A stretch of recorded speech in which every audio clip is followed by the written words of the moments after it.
Since Natasha's not around, I have no one to talk to. Except the camera. That's always fun, but that can be also boring.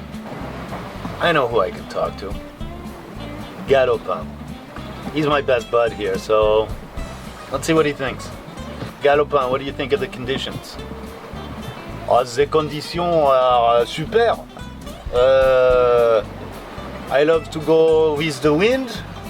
My sails are very, very happy. Me too. The autopilot is doing a very good job. It's great. It's super. Vraiment fantastique. And Galopin, are you happy that we cleaned your hull? Ah, alors là, you have no idea what it was like to carry that stuff under my belly. And you give me a nice clean shave, or your friend Coif, because you cannot do such things. You are just a weak man. But that's okay, you know how to take care of me. I would forget you. But I am so happy. And I hope that you see that I make you happy too, because I go much faster and much smoother. So thank you, Alex, and thank you, Coif. Anything else to say? What is there to say? Yeah, I am French. I can speak all day long if you want me to. I talk to you about baguette, I talk to you about croissant. Why you need to talk to somebody, huh? Just be quiet, enjoy the sound of the sea. I guess you're right, Galopin. You're right. Okay. How about if I put on some music? Okay, music is good. Okay, let's put on some music.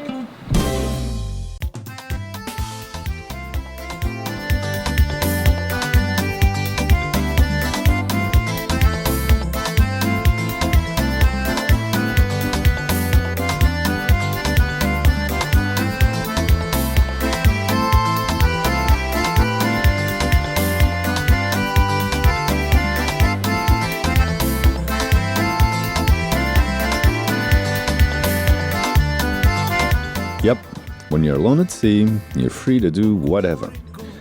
Be whoever. There's no one to answer to except the ocean and your boat. Sure, it's cool to have a partner aboard, but if you enjoy solitude as I do, get out here, man.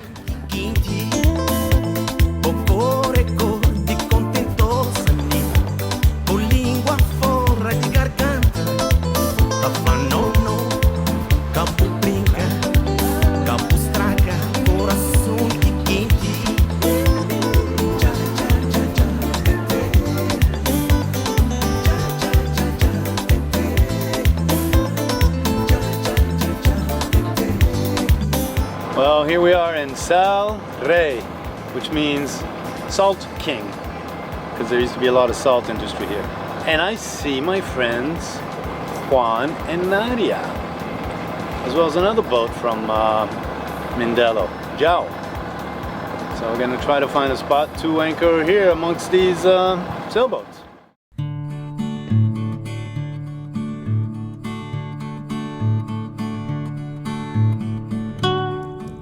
This was the shallowest anchorage I've done. Only about 3 to 4 meters. As usual, I like to check on my anchor hold. I'd let out more than enough chain for this depth, and again the mantis anchor dug in firmly. As long as the wind did not shift, Galopin was secure. And the wind was not forecasted to change, and probably won't for weeks.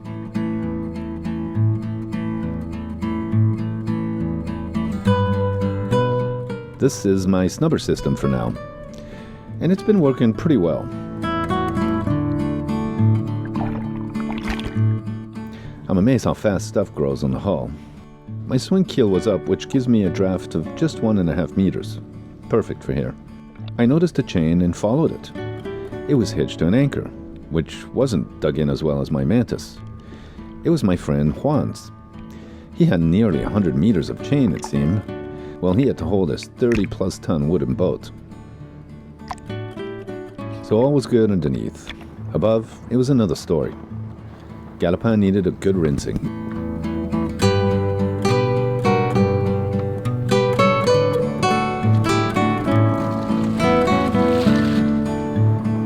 Being an anchor full-time, you don't have the luxury of washing your boat with fresh water. No more marinas like in Europe or the Canaries. no shore power. You gotta be frugal with energy and water. Galopin's cleaned with some salt water. Somebody's calling. I'd sent my friend Dan a message to thank him for how well he fixed my Galopin. Hello, Dan. And I got a chance to fully give him my appreciation for his tremendous work, because Galopin is just awesome. Landing the dinghy here was the easiest ever. I mean, look at this beach. So I just landed the dinghy. Luckily no problem here. There's no waves. And I'm out to look for the police station so I can drop off my papers. This looks cool. It's always a great feeling to go ashore in a new place for the first time. Here the island of Boavista is geared for tourism because of its spectacular beaches. This is the capital Sal Rei, which means Salt King. There's few tourists here. They're all further down the beach, secure in the confines of their luxury compounds. My mix of Creole and Portuguese is getting good enough to get around. This seemed to be the place, but the lady inside said this used to be the place and sent me to the new police station. The police procedure takes a few minutes, and the people are always friendly and kind.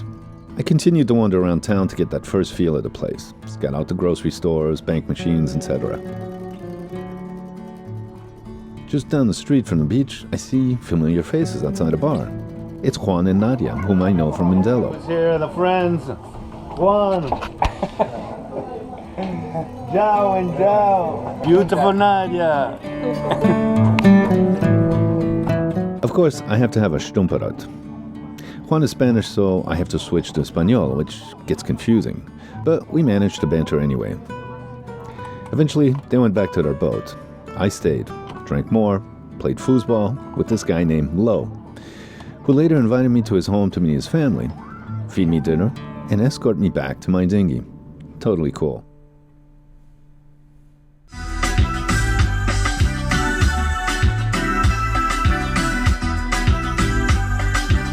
They're here, the piratas, Mamadu, and of course Tito. How cool. Well, the pirate village was almost complete. Tito here is trolling around to spot his anchorage.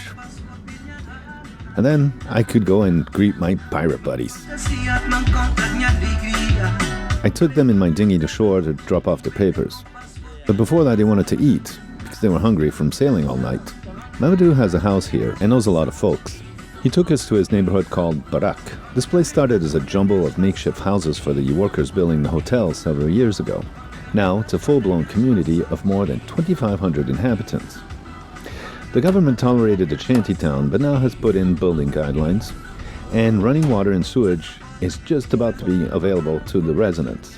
Mamadu had promised us food. We imagined a local restaurant, but our host was Mamadu's sister-in-law in her one-room house.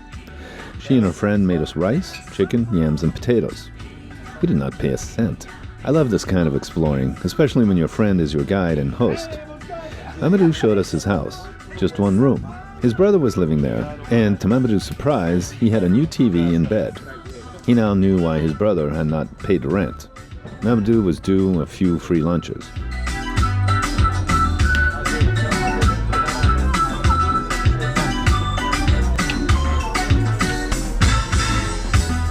Across the street is a bar managed by Maria. She is from the island nation of Sao Tome in the Gulf of Guinea, a destination on my wish list. No sailing channel has gone there. Now that's a shot, and only $1.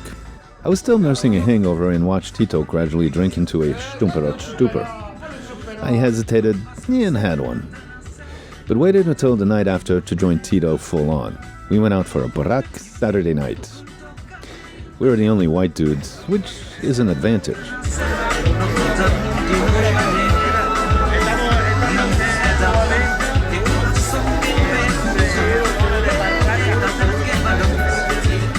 We made friends who took us to the club, and then somewhere I lost Tito. But later he called me and said he was waiting at the dinghy.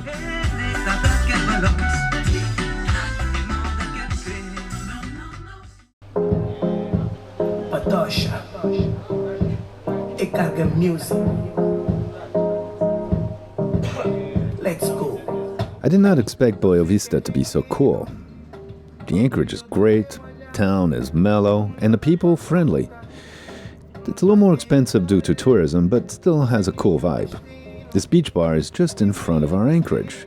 Just a quick dinghy ride away. Cool music and mix of local surfer dudes and foreigners. We had several grogs, but we were reasonable this time. We wanted to get back before nightfall.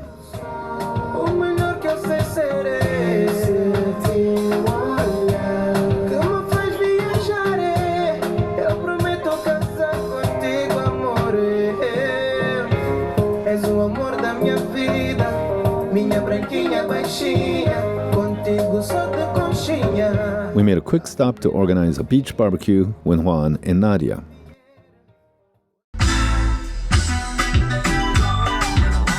Porque el atún, el pedregal, cuanto más pequeño, más mejor. Igual que el ternera. ¡Oh! ¡Calidad! ¡Mua! Pirata de lo que es el Macaronesia. Sí, no de Caribe, de Macaronesia. No, Caribe. Comida. Macaronesia. Muy importante es, todo es tradicional. Pesca, Tradicional. comida y tipo barco pesca. Esto es arreglo americano. ¿Gente americana? No, es americano, es alemán. Bosch. Sí, pero el americano está europeo. El problema fue el interruptor, ¿no? Ok. Entonces el interruptor. Escuchó. De puta madre.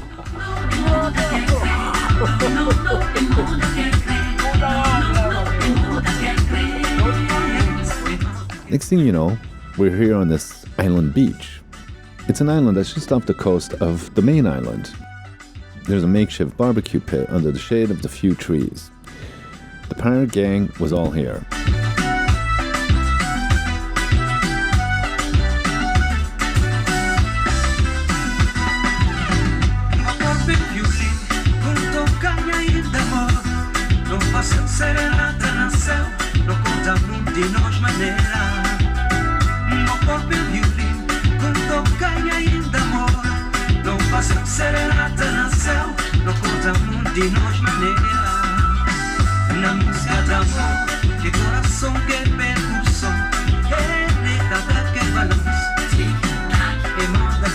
This was one last bash for all of us together in Boavista. Tomorrow, I'm sailing back to Mindelo. But not alone.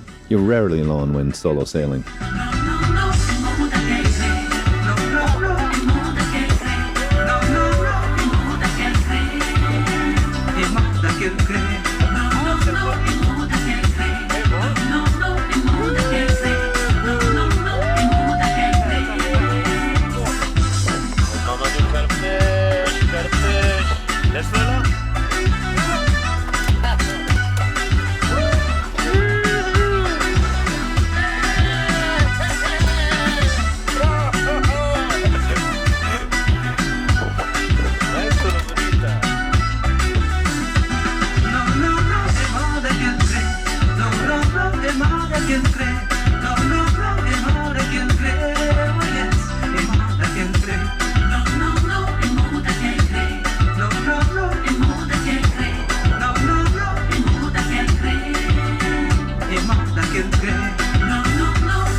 Você é drogado, hino da mora, música que vai parir só na São Vicente.